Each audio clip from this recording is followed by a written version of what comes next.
Ok, monsieur le vice-président. Oui, je suis un peu pris de court, monsieur le président délégué. Oui, il manque une chute, mais je pense que monsieur Knouch a exprimé sa préoccupation, je le perçois comme ça, sur la question climatique, sur cette question de l'adaptation et la question de nos lycées. J'ai une question à vous poser, monsieur Knouch. Est-ce que vous pensez qu'un lycée en état de vétusté totale permet de préserver nos enfants, nos lycéens, nos agents de la chaleur? Parce que des lycées en état de vétusté totale, nous en avons trouvé 200 en 2015. 200, et nous nous attachons depuis à tous les rénover. Vous le savez, avec le plus grand plan d'investissement jamais porté par une collectivité, avec le 3e plus grand plan d'investissement, après ceux portés par l'État, sur le Grand Paris Express et sur les Jeux Olympiques et Paralympiques. Donc nous sommes en train de réparer ce que vous avez laissé, et je suis fier, moi, de pouvoir vous dire que sur le diagnostic bâtimentaire, sur la rénovation énergétique, sur la végétalisation des cours d'école, sur le plan canicule, dont nous reparlerons demain, cette région fait infiniment plus que ce que vous avez fait quand vous étiez aux responsabilités, monsieur Knouch. Et donc, je m'appelle évidemment au retrait de votre amendement, pour lequel vous devriez surtout présenter, non pas un amendement, mais des excuses en réalité aux Franciliens. Vous le maintenez quand même. Voilà, on le met donc aux voix. Qui est pour, qui est contre, qui s'abstient, qui ne prend pas part au vote, il est rejeté. L'amendement 57 du même groupe. Qui est pour. Défavorable. Qui est pour, qui est contre, qui s'abstient, qui ne prend pas part au vote, il est rejeté. 82 du même groupe. Est-ce que vous souhaitez répondre dans la mesure où il y a un scrutin public? Je veux bien dire à Mme Riati tout simplement qu'il s'agit des viandes issues du Mercosur et que, évidemment, tout s'agissant de la centrale de la région, nous demandons aux fournisseurs, évidemment, de livrer de la viande d'origine française. Nous avons des exigences extrêmement strictes. C'est aussi le cas, je parle sous le contrôle de Sébastien de Romilly, pour Aproval, s'agissant de cette construction que nous avons avec le département de Seine-et-Marne, et que peut-être, à l'exception d'un unique fournisseur pour un lot précis, l'ensemble fait l'objet d'une règle extrêmement stricte et que, naturellement, nous resterons vigilants. Madame Garnier, je ne vous ai pas interrompu. Madame Garnier, nous ne sommes pas dans la rue. Nous ne sommes pas dans la rue. On se respecte, on se parle. Vous pouvez prendre la parole et m'interpeller. Donc ne me traitez pas ici de menteur, même si venant de vous, je le prends comme un compliment. Donc je vous le dis ici très clairement, la région est exemplaire sur ce qu'elle attend de ses fournisseurs avec des accords cadres. Et vous pouvez, autant que vous le voulez, hurler, ça ne changera pas la réalité. J'en appelle donc au retrait, sinon au rejet de cet amendement. Allez, Madame Garnier, la prochaine fois, vous demanderez la parole, mais ça ne sert à rien de hurler, franchement. Vous ne convaincrez personne, surtout. J'ai bien compris, un scrutin public. En disant cela, je me demande si ce qu'il faut faire de plus pour essayer de convaincre les orateurs de l'opposition, eh bien que d'abord, on ne peut pas dire tout et son contraire. Monsieur Kienzlen, en 10 minutes, vous, à l'instant, et monsieur Germain, tout à l'heure, vous avez dit strictement l'inverse sur la dette. Alors moi, je veux bien que vous changiez d'avis tous les 10 minutes. Vous changez tellement d'avis qu'on ne peut même pas croire le contraire de ce que vous dites. La réalité, elle est très simple, monsieur Kienzlen. Vous venez de nous dire qu'en baissant l'emprunt d'équilibre, donc en faisant moins de dettes, que nous allons satisfaire les financiers. Et monsieur Germain, tout à l'heure, nous disait qu'on aurait dû faire plus de dettes. Il y a un moment, mettez-vous d'accord. On ne peut pas faire plus et moins ensemble. Nous essayons de faire la dette dont on a besoin, la dette dont on a besoin pour les investissements. Et je veux le redire ici, que ce que vous nous dites est contraire aux règles comptables. On ne peut pas faire de la dette par anticipation. On ne peut pas placer de la dette en attendant d'en avoir besoin. Ça ne marche pas comme ça. Et du coup, je me dis, en disant cela, que je suis rassuré de ne pas vous savoir à la tête de la région. Je ne vous ai pas interrompu, monsieur Kienzlen, et même je vous ai écouté avec attention parce que vous m'apprenez à parler le socialiste. Parce que quand vous parlez de marge de manœuvre, il reste des marges de manœuvre, dites-le clairement. Vous parlez de hausse d'impôts et de taxes. C'est quoi les marges de manœuvre qui resteraient activées? Dites-le clairement. Quand vous parlez de ressources nouvelles, monsieur Kienzlen, quand vous parlez de ressources nouvelles, dites que vous voulez augmenter les taxes régionales ou que vous voulez plus de dettes. Parce qu'il y a un moment, monsieur Kienzlen, où vous ne pouvez pas en permanence réclamer des dépenses supplémentaires, en permanence des dépenses de fonctionnement supplémentaires et attendre que la dette de la région reste soutenable, monsieur Kienzlen. Et donc vous êtes, comme d'habitude, pris au piège de vos propres contradictions. Vous l'avez dit vous-même, nous faisons d'après vous trop peu. Et donc je vous invite à l'avenir à m'expliquer où vous trouvez l'argent, monsieur Kienzlen, parce que l'argent public ne pousse pas sur les arbres, c'est l'argent du contribuable, c'est l'argent des franciliens. Et en disant cela, je veux aussi dire à Madame Malézé que nous n'avons pas la même conception. Elle parle d'action publique. Moi, ce que j'ai entendu, c'est un projet de faillite publique. Et donc, nous n'avons pas la même conception de ce qu'elle appelle l'action publique. J'ai entendu au moins 5 ou 6 fois le mot gratuité. Moi, je ne crois pas qu'une politique qui consiste toujours à tout faire gratuit soit une politique qui soit vertueuse par rapport à l'action de la région. Et je crois qu'au contraire, c'est un prisme idéologique dans lequel vous êtes enfermé aujourd'hui et qui vous empêche de voir, encore une fois, les investissements colossaux de la région. Parce que depuis le début de ce débat, je ne vous entends plus contester le fait que les recettes de la région baissent. Dans ce même hémicycle, il y a 6 mois, vous disiez tous à gauche de cet hémicycle que c'était faux, que les recettes de la région augmentaient. Aujourd'hui, vous avez à nouveau, comme à votre habitude, changé d'avis dans cette stratégie de la girouette permanente qui vous caractérise. Et en disant cela, encore une fois, je veux juste rectifier ce qu'a dit Madame Malézé, une fois n'est pas coutume. Elle a parlé tout à l'heure d'un excédent de fonctionnement de 445 millions d'euros. Elle se trompe, l'excédent du budget, il est de 59 millions d'euros parce que, je vous le rappelle, là aussi, il y a une section de fonctionnement, mais il y a aussi une section d'investissement. Donc si vous parlez d'un excédent budgétaire, il faut regarder pour les deux. Et sur ce qu'elle a dit sur Vertorsi, ce sont des engagements pour 2027 qui sont pris dès cette année. Donc là aussi, il ne faut pas tordre la réalité et dire n'importe quoi. Mais je sais qu'en disant cela, je ne vous convaincrai pas, parce que je ne suis pas certain que nous soyons tous ici en recherche de la même vérité, en tout cas d'une vérité qui soit utile aux Franciliens. La vérité, c'est que la région est redevenue une collectivité d'investissement, ça se voit dans nos chiffres, et que nos priorités politiques sont identifiées et que nous prenons des engagements que nous pouvons tenir et qui se traduisent dans ce budget supplémentaire. Ce qui me permet de dire également à M. Morin que moi, je ne conteste pas son appréciation qui est personnelle, mais la réalité, c'est que, par exemple, le ralentissement du marché de l'immobilier, M. Morin, c'est bien écrit, hein, en tant que tel, ralentissement du marché de l'immobilier, vous le retrouverez dans l'explication. Donc, c'est une part de la baisse de nos recettes pour un tiers, et les 2 autres tiers, c'est le fruit des décisions de l'État et des ponctions de l'État sur nos recettes. Cela, je ne vous ai pas dit l'inverse, mais si vous pensez que ce budget supplémentaire n'est qu'un exercice de communication et qu'il fallait y mettre autre chose, pourquoi n'avez-vous déposé aucun amendement ? Je n'entends pas de réponse, je n'en attendais pas réellement, mais en l'occurrence, vous ne pouvez pas en permanence critiquer ce que nous faisons et ne jamais rien proposer. Et c'est pour cela que, pour ma part, je suis heureux de vous proposer, au nom de la présidente Valérie Pécresse, ce budget supplémentaire qui est parfaitement cohérent avec les engagements qui ont été pris devant vous et qui ont été pris devant les Franciliens. Je vous remercie. Merci beaucoup.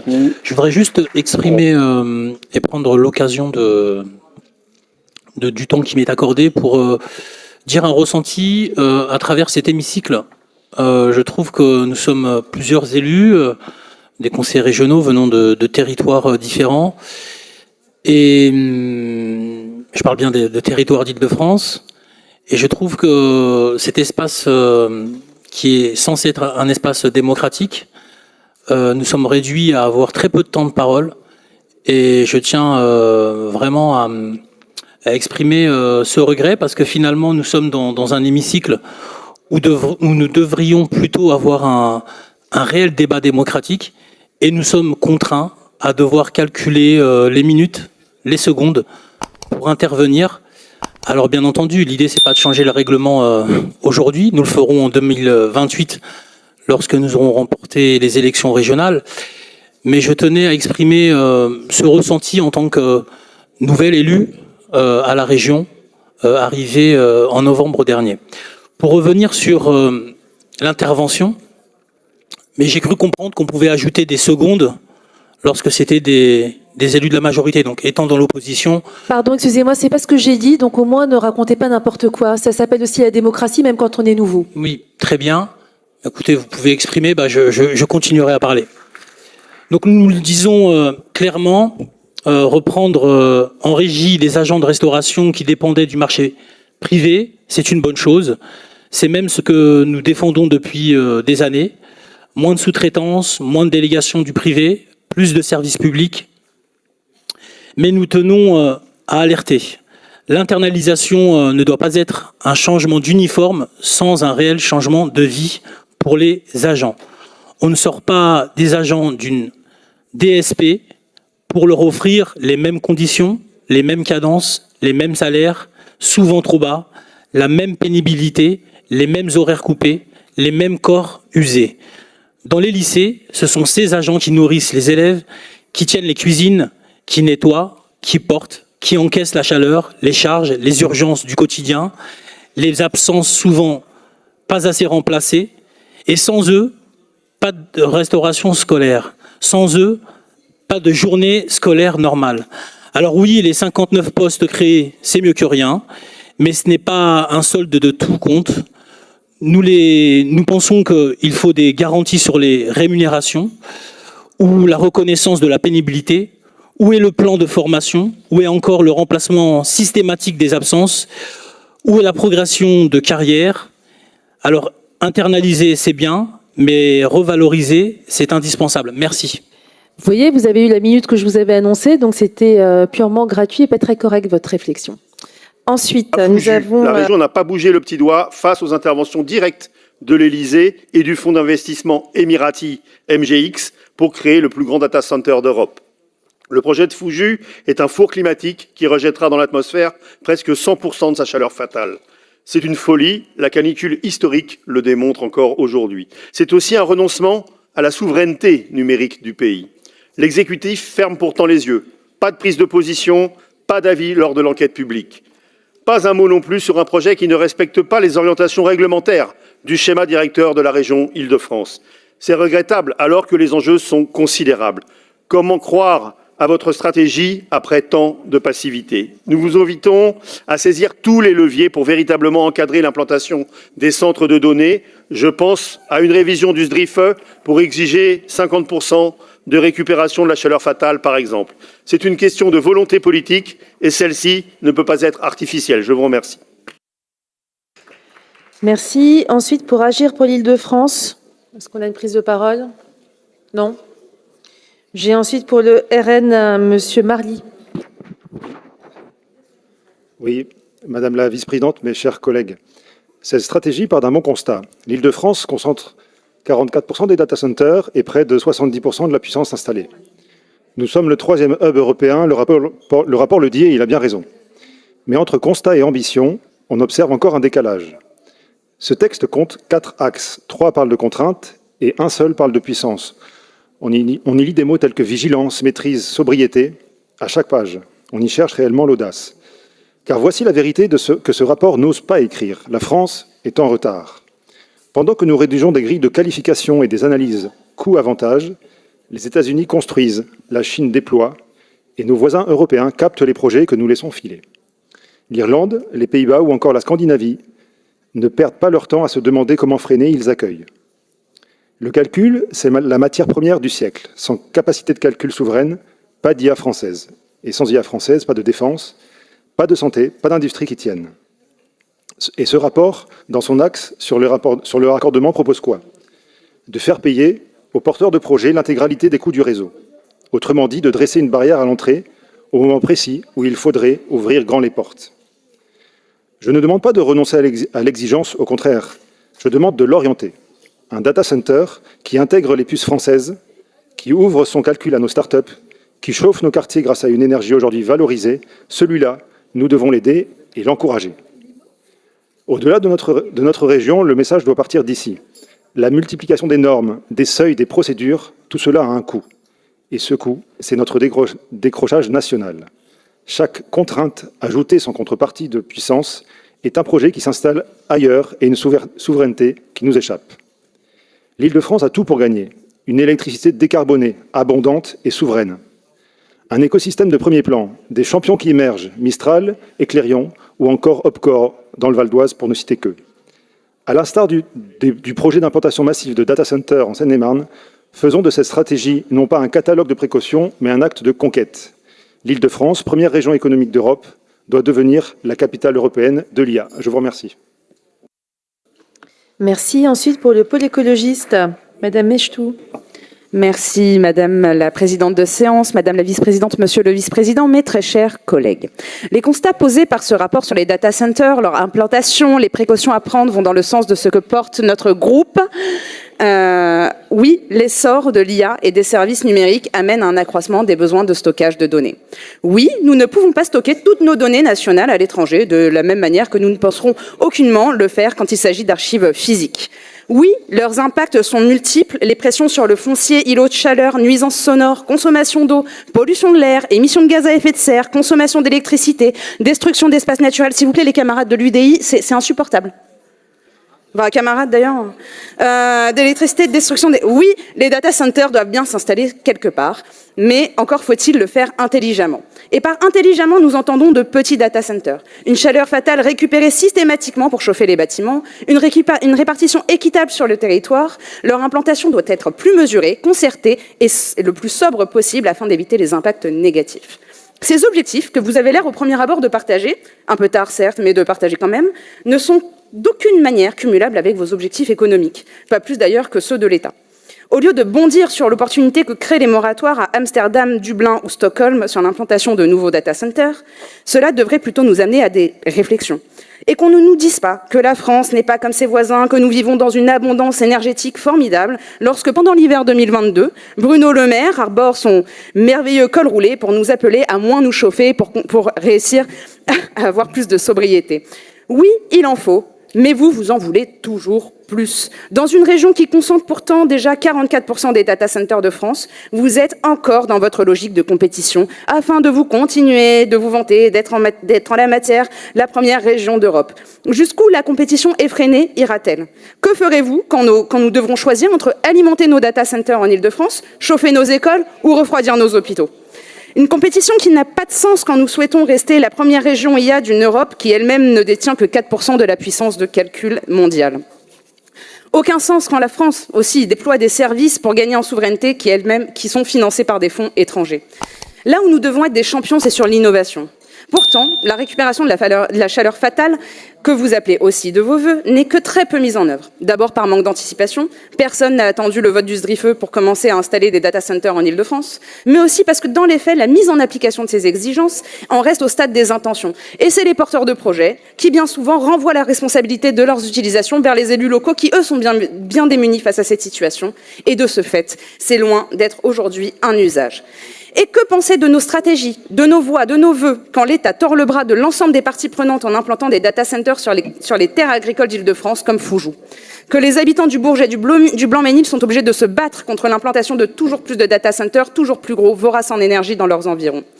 À la fin de l'annexe du rapport, enfin, il est mentionné la création de moyens pour former de nouvelles compétences que requièrent en termes d'emploi les data centers. Or, sur le principe, oui. Même si, je rappelle qu'un data center, ce n'est qu'en moyenne 12 emplois temps plein. Ce qui m'interroge au-delà de l'inefficience de ces fonds en termes de formation, c'est quel argent pour ces actions quand la formation professionnelle sous votre mandat, c'est moins de 230 millions d'euros depuis 2021. La fin des EDI, la fin d'AIRE, la fin de l'aide à la RML, et j'en passe. Si cet argent qui était dédié aux populations les plus fragiles à la base en termes d'emploi existe de nouveau, pourriez-vous les prévenir ou alors nous leur ferons peut-être passer le message. Merci. Merci. Ensuite, pour le groupe SER, Madame Lemeur. Je vous remercie, Madame la Présidente de séance, chers collègues. Ce rapport part d'un constat juste. Les data centers sont devenus des infrastructures stratégiques. Mais alors qu'à l'échelle européenne, les informations sur l'impact environnemental des data centers sont depuis peu classées confidentielles, ils nous obligent d'autant plus à nous interroger. D'abord et surtout sur le plan environnemental et de la santé publique. Le rapport reconnaît lui-même les risques considérables liés au développement des data centers, consommation électrique massive, pression sur les réseaux, consommation d'eau importante, nuisances sonores, pollution de l'air, émissions liées aux groupes électrogènes, artificialisation des sols et effet d'îlots de chaleur. C'est vrai que c'est un paradoxe de parler d'îlots de chaleur alors que la période est plutôt à la recherche d'îlots de fraîcheur. 90 hectares de terres agricoles sacrifiées à l'heure où la souveraineté alimentaire devient un enjeu majeur. Une consommation énergétique équivalente à plusieurs réacteurs nucléaires. Une consommation d'eau hors norme avec un pompage de 250 000 m3 d'eau par an sur 12 ans, alors que nos agriculteurs seront, eux, soumis à des restrictions d'eau, sans compter 613 groupes électrogènes.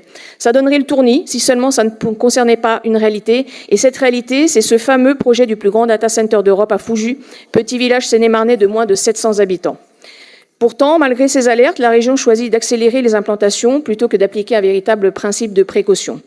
Pendant que d'autres s'interrogent, comme en Irlande, aux Pays-Bas et même aux États-Unis, où moratoires et restrictions sont mises en place, l'Île-de-France choisit d'accélérer, de continuer cette course effrénée, alors que notre région concentre déjà 70% des infrastructures françaises. Ensuite, ce rapport présente les data centers comme un moteur de développement économique. Mais où sont les emplois ? Le document lui-même reconnaît que l'enjeu principal n'est pas la création de nouvelles filières, mais l'adaptation de formations existantes. Il parle de besoins en compétences spécialisées, mais reste très discret sur le nombre réel d'emplois créés. Parce qu'en réalité, et on le sait, ces infrastructures mobilisent des milliards d'euros d'investissement pour un volume d'emploi relativement faible comparé à d'autres activités industrielles ou agricoles. Les data centers, c'est un emploi par tranche de 24 millions d'euros d'investissement. Nous sommes également préoccupés par la mise en concurrence entre deux souverainetés pourtant essentielles, la souveraineté numérique et la souveraineté alimentaire. Dans les faits, une part importante des projets annoncés en Île-de-France concerne des terres agricoles ou des espaces qui pourraient être consacrés à la production alimentaire. Alors que le changement climatique nous fragilise, nous ne pouvons pas accepter que des hectares de terres fertiles ou boisées soient sacrifiés. Par ailleurs, la concentration géographique des projets va à l'encontre d'un aménagement équilibré du territoire régional. Les nuisances, les consommations d'espace, les besoins en énergie et les contraintes sur les réseaux se retrouvent supportés par quelques territoires pendant que les bénéfices sont largement diffusés ailleurs. Enfin, ce rapport parle beaucoup de souveraineté, mais reste silencieux sur une contradiction majeure. Une grande partie des investissements dans les data centers provient aujourd'hui de fonds d'investissement internationaux.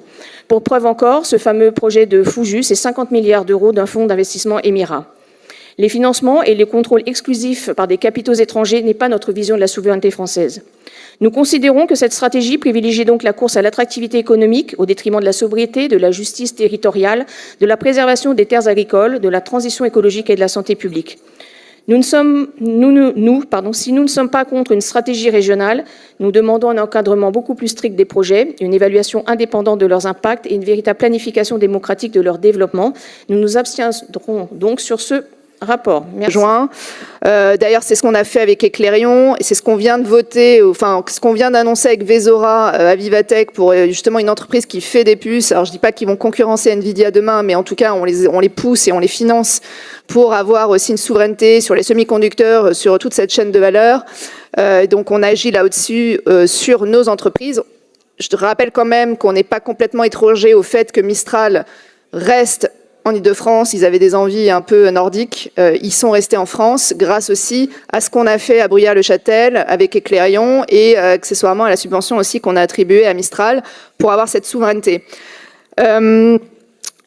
Alors sur Fuju, si on agit via le SDRIFE, et je laisserai Yann en redire un mot, on agit aussi par exemple sur un projet, vous voyez comme Ardian, il y a un data center là, on a réduit massivement l'emprise de ce data center.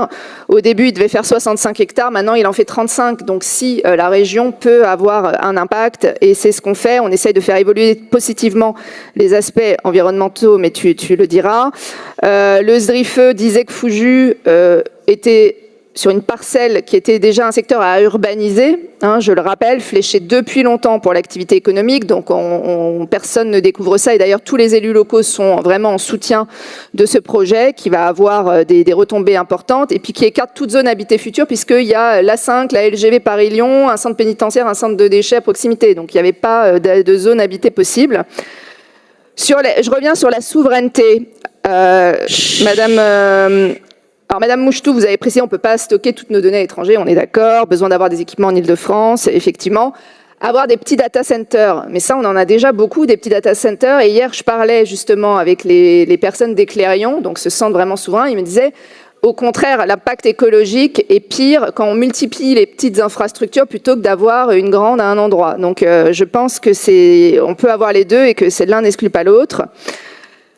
Madame ah oui, pourquoi accélérer cette course effrénée et aux États-Unis mettre des moratoires? Oui, mais on n'est pas tout à fait dans la situation des États-Unis. Aujourd'hui, plus de 70% du cloud européen repose sur des infrastructures situées hors d'Europe. Les Américains, ils sont tranquilles. Toutes leurs données sont stockées chez eux. Ils n'ont pas de problème. Donc, bien sûr qu'ils peuvent mettre des moratoires. Nous, on n'est pas vraiment dans cette situation-là. Et j'ajouterais, je rappelle quand même la structure de Fuju. Il y a BPI France au capital avec des droits bloquants. Il y a Mistral AI qui est partenaire. C'est une infrastructure ancrée dans un cadre juridique français et européen. Et c'est ça qui compte. Donc la question, c'est pas est-ce qu'on veut ce projet, c'est est-ce qu'on veut que ce projet parte ailleurs qu'en France. Et je pense qu'on en a besoin. C'est une infrastructure européenne qu'on décide d'ancrer sur notre territoire pour héberger nos datas sur notre territoire. Et refuser ce projet, c'est pas protéger l'environnement, c'est choisir que ces capacités s'installent ailleurs, hors de notre régulation, et qu'on soit encore plus dépendant des autres. Donc l'objectif, c'est de répondre à cette dépendance. Sur l'emploi, là aussi, on veut agir et on le fait. Il y a quand même des retombées économiques importantes. 1000 emplois, alors bien sûr, c'est moins que, on le sait, hein, et c'est pour ça qu'on fait attention sur l'équilibre avec l'industrie. C'est moins que l'industrie, mais c'est là, pour Fouju, pour rester là-dessus, puisque ça monopolise un peu la discussion, 1000 emplois en phase de construction, entre 300 et 500 à terme, pérennes. Et nous, on travaille justement sur la formation. Il y a un centre de formation de 1500 mètres carrés qui va être là. On va l'accompagner. Et donc, il y a aussi tout ce travail derrière. Voilà, je crois que j'ai tout dit. Enfin, il y a encore beaucoup de choses à dire, mais c'est déjà bien... oui, non, mais c'est bon. Je laisse la parole à Yann sur l'aspect environnemental. Merci. Oui, je complète rapidement, même si l'Assemblée est de moins en moins attentive.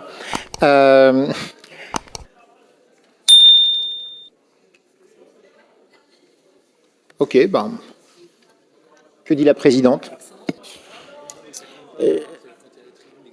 À la tribune, ça compte pas, mais si vous voulez, je rajoute 1 minute à Yann et je rajouterai 1 minute chacun, voilà.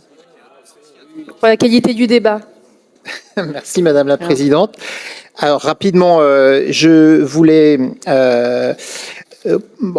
sur le caractère tardif, Alexandra l'a dit, justement, je crois que c'est parce que nous voyons venir un certain nombre de sujets de discussion et de débat que ce texte vient à point nommé, comme l'a dit Gilles Bataille. Donc je ne crois pas du tout qu'il soit tardif. Et je signale d'ailleurs au passage que nous ne sommes pas les seuls. Alors, en France, au niveau des régions, effectivement, on est la première, mais au niveau mondial, effectivement, vous l'avez souligné, il y a beaucoup de collectivités qui aujourd'hui se mobilisent. Donc, nous étions d'ailleurs avec la présidente il y a 2 jours à la Climate Action Week à Londres, où nous avons rencontré des collectivités qui ont monté une coalition qui justement vise à accompagner l'arrivée des data centers de manière responsable, et nous allons rejoindre cette coalition. Il y aura, du coup, on avait calculé, ça fera près de 100 millions de personnes concernées avec notre arrivée. Donc voilà, nous participons vraiment d'une démarche qui vraiment se multiplie partout dans le monde, et c'est plutôt normal et une bonne chose. Je voulais préciser à M. Marly que si on ne fait pas payer les coûts de raccordement, je crois que c'est Gilles Bataille qui l'a dit, non, ou Tarek Méziane, c'est les abonnés, c'est les franciliens qui paieront. Donc je ne sais pas qui vous voulez préférer, mais nous, on pense que ce n'est pas aux franciliens et aux abonnés et aux particuliers de payer la facture, mais bien, et d'ailleurs, d'une certaine manière, on les met à égalité. Les franciliens payent leur abonnement, payent leur raccordement, et bien, les data centers qui vont arriver doivent payer au même titre, pas avec des avantages, pas avec des inconvénients, au même titre. Ils doivent payer leur raccordement, ça nous paraît normal. Et puis je voulais finir par ce point, puisque je n'ai qu'1 minute, pour vous dire que vous dites, voilà, c'est une réalité, on est confronté à ça, ça pose plein de problèmes, etc. Je voudrais juste vous dire que la réalité, c'est pas les data centers, c'est l'IA. Alors on peut, vous dites qu'il ne faut pas en débattre, mais pardon, mais moi je suis sensible aussi au fait que un certain nombre de grandes personnalités, pas des moindres, le pape par exemple, s'expriment sur le fait qu'il faut faire attention à ce qui est en train d'arriver. Finalement, les data centers, ce n'est que le réceptacle de ce phénomène de l'IA auquel nous devons faire par ailleurs attention. Et d'une certaine manière, je trouve que les débats sont liés. Et moi, je me félicite du fait qu'on puisse au moins y réfléchir tous ensemble. Voilà, je vous remercie.